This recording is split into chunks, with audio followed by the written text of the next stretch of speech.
करके सुगंध से तो पहले ही प्राण सूखे पड़े, वो और तेज रोने लगा, डबल तेज रोए। भगवान हनुमान जी तो भाव में रोए और वो भय में रोए। सुगंध भय में रोए और भगवान हनुमान भाव में रोए। श्री राम जय राम जय जय राम, श्री राम जय राम जय जय राम, श्री राम जय राम जय जय राम, श्री राम जय राम जय जय राम। तो भगवान हनुमान जी पूरे भाव में रोए और सुगंध भय में रोए, परंतु भगवान हनुमान जी के भय से एक चक्र सिमरन का हनुमान जी के चारों तरफ चलने लगा। शील्ड बुलेट प्रूफ बंकर के अंदर हनुमान जी आ गए और भगवान राम आए और सरासर बाण चलाने लगे, परंतु बाण हनुमान जी और सुगंध को छुए बगैर लेफ्ट राइट से निष्फल होकर के जाने लगे, क्योंकि हनुमान जी अविरल राम नाम का जप कर रहे हैं। कौन सा जप? श्री राम जय राम जय जय राम, श्री राम जय राम जय जय राम, श्री राम जय राम जय जय राम, श्री राम जय राम जय जय राम। तो भगवान तीर पे तीर चला रहे हैं और कोई एक भी तीर सुगंध को छू लिया। अब सुगंध का हौसला बढ़ गया। अब भगवान को कह रहा, हनुमान जी को भी जरा पूंछ थोड़ी और पीछे कर दो, लगता है भगवान राम के तीरों से तो बच ही गया, आपने टाइट कर रखी है कि श्वास घुटने ना लगे। तो बातें सुन रही हो, इतना जरा टाइट है आपकी पूंछ, इसको खुला कर दो। तो हनुमान जी ने पूंछ खुली कर दी, तो सुगंध मौज ले रहा है पीछे बैठ के और भगवान तीर चला रहे हैं, परंतु तीर निष्फल हो रहे हैं। क्यों निष्फल हो रहे हैं? क्योंकि हनुमान जी अकंटक पाठ सिमरन कर रहे हैं। कौन सा? श्री राम जय राम जय जय राम, श्री राम जय राम जय जय राम, श्री राम जय राम जय जय राम, श्री राम जय राम जय जय राम। एक और प्यारा सा दोहा चौपाई मैंने लिखी, कहीं से सुनी थी, मैंने कहा चलो ये भी लगा देता हूँ कथा में। हनुमान जी कौन है? राम दुआरे तुम रखवारे, होत न आज्ञा बिन पैसारे। इसका मतलब क्या है? बेसिकली राम दुआरे तुम रखवारे, हनुमान जी वो हैं जो हैं वो हनुमान जी जो हैं वो राम जी के द्वार के पहरेदार हैं। उनको मनाए बिना कोई भी काम आपका पूरा नहीं हो सकता। अगर आप अयोध्या जी भी जाते हो तो पहले हनुमानगढ़ी के दर्शन करते हो और फिर राम भगवान के रामलला के दर्शन करोगे, तभी आपकी यात्रा सफल होगी, अदरवाइज उस यात्रा को निष्फल माना जाएगा। तो पहले भगवान हनुमान को मनाना पड़ेगा अगर राम जी को मनाना है। परंतु इसकी चौपाई का कुछ अर्थ कुछ लोग और भी निकालते हैं। मैंने कथा में ही सुना, वहां से एक जगह चुरा ली, मुझे अच्छी लगी। क्या? राम द्वारे तुम रखवारे, होत न आज्ञा बिन पैसारे। सरकारी अफसर था, रिश्वत बहुत लेता था।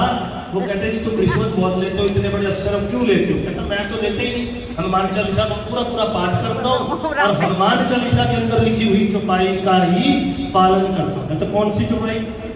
वही राम द्वारे तुम रखवारे, होत न आज्ञा बिन पैसारे। तो अपने अपने मतलब के हिसाब से कलयुग में जीव सब चीजों का अपना अपना अर्थ निकाल लेते हैं, परंतु सुगंध के प्राण की रक्षा करने के लिए हनुमान जी क्या कर रहे हैं? श्री राम जय राम जय जय राम, श्री राम जय राम जय जय राम, श्री राम जय राम जय जय राम, श्री राम जय राम जय जय राम, जय जय राम, श्री राम जय राम जय जय राम। भगवान तीर चलाते चलाते हताश हो गए, थक गए। लक्ष्मण जी ने देखा कि ये कौन सी नौटंकी चल रही है, लक्ष्मण जी को गुस्सा आ गया, उनके दिमाग में ब्लड प्रेशर उनका हाई हो गया, हाई वोल्टेज हो गई, और उन्होंने उठाया तीर और हनुमान जी के माथे, और हनुमान जी को जाकर हृदय में तीर लगा।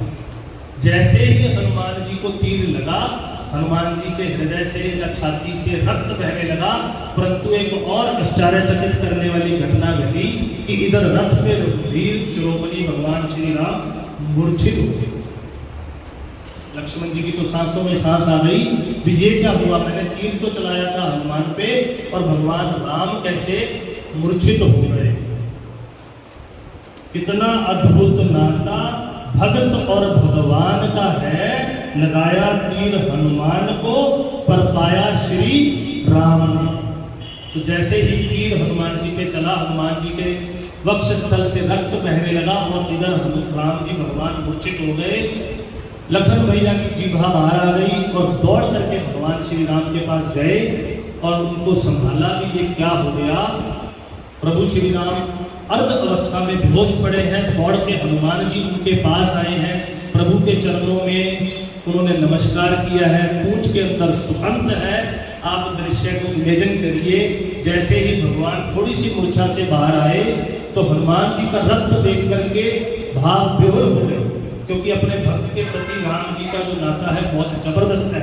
भगवान हनुमान जी को प्यार करने लगे, चुम्बन करने लगे, उनके सिर को सलाहने लगे और आंखें बंद करके उनको अपनी पॉजिटिव एनर्जी कहो या जो भी कहो आज के युग में, भगवान हनुमान जी को सहला रहे हैं कि मेरे भक्त के हृदय में से खून कैसे निकल गया। और हनुमान जी ने तुरंत पूंछ में से अपने राजा को निकाला और बोला, चुप रहियो, बोलियो मत।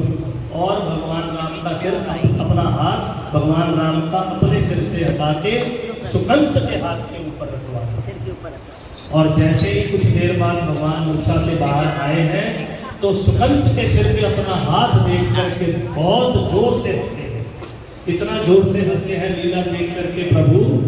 और फिर हनुमान जी ने पैर पकड़ करके भगवान से रिक्वेस्ट करी है कि ये सुकंत है महाराज, अब आपने इसके सिर पे हाथ रख ही दिया तो अब आप इसके प्राण कैसे लोगे।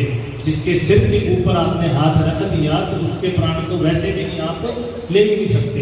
तो भगवान श्री राम ने कहा, हे हनुमान जी, जिसके ऊपर आपने हाथ रख दिया मैं तो उसके भी प्राण कभी ले ही नहीं सकता, तो सुकंत के प्राण तो अब लेना मुश्किल है। परंतु हे सुकंत, तुझे ये बुद्धि दी किसने भी संतों का अपमान करना, जरा ये तो बताओ। इतना भगवान श्री राम ने पूछा ही था, इतने में नारद जी प्रकट हो गए कि कहीं ये मेरा नाम बोल दे और पता चला जो बाण भर के भगवान लाए हैं वो वाली मिसाइल मेरे ही ठोके। तो वो प्रकट होकर के क्या किया उन्होंने, श्रीमन नारायण